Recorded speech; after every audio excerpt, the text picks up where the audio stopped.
afternoon, everybody, and thank you for coming. I'm Dr. Tamara Topoleski with the Orlando Orthopedic Center.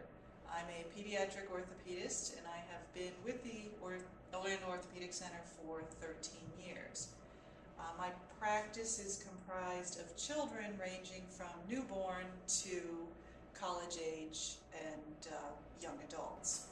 As I mentioned above, 82% of the small percentage of students who did report back pain attributed it to their backpacks.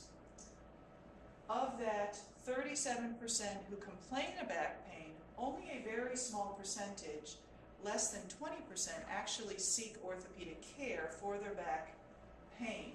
And those students who do seek orthopedic treatment rarely actually attribute their back pain to their backpack. Very often, they attribute their pain to some other source. One of the largest studies looked at backpacks that all the children carried. This was primarily comprised of the middle school population, and they found that the backpack weight ranged anywhere from 1/2 to 37 pounds, and the mean backpack weight was approximately 10.5 pounds. The interesting fact that they found was that 30% of the weight within the backpack was non-essential, non-academic items.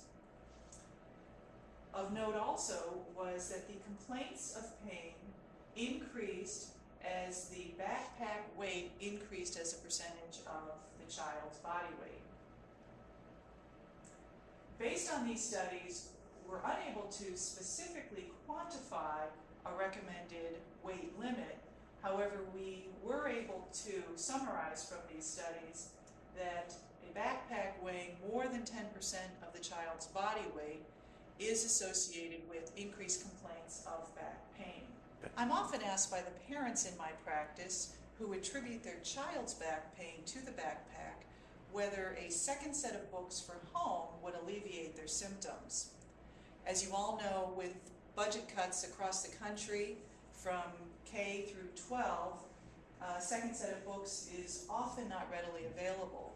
If a school has a second set of books available for home use and a child has symptoms that are significant, we do try to ask the school if they'll help out and allow a second set of books for home use.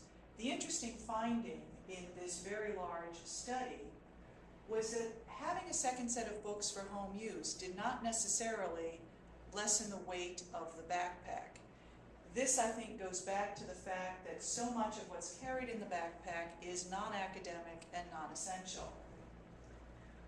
The next most frequent question from parents is how their child should be carrying the backpack. Students who carried their backpacks in their arms in front of them did seem to report a higher incidence of back pain than students who used shoulder straps.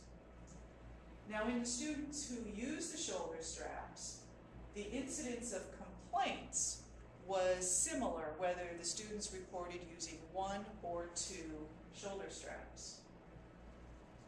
However, when the pressures were measured, there was a significant increase in the shoulder pressures when 1 strap was utilized with a backpack in the low position down around the buttocks compared to 1 strap with the backpack in a higher position up above the waist. Okay, here we have our 14-pound backpack,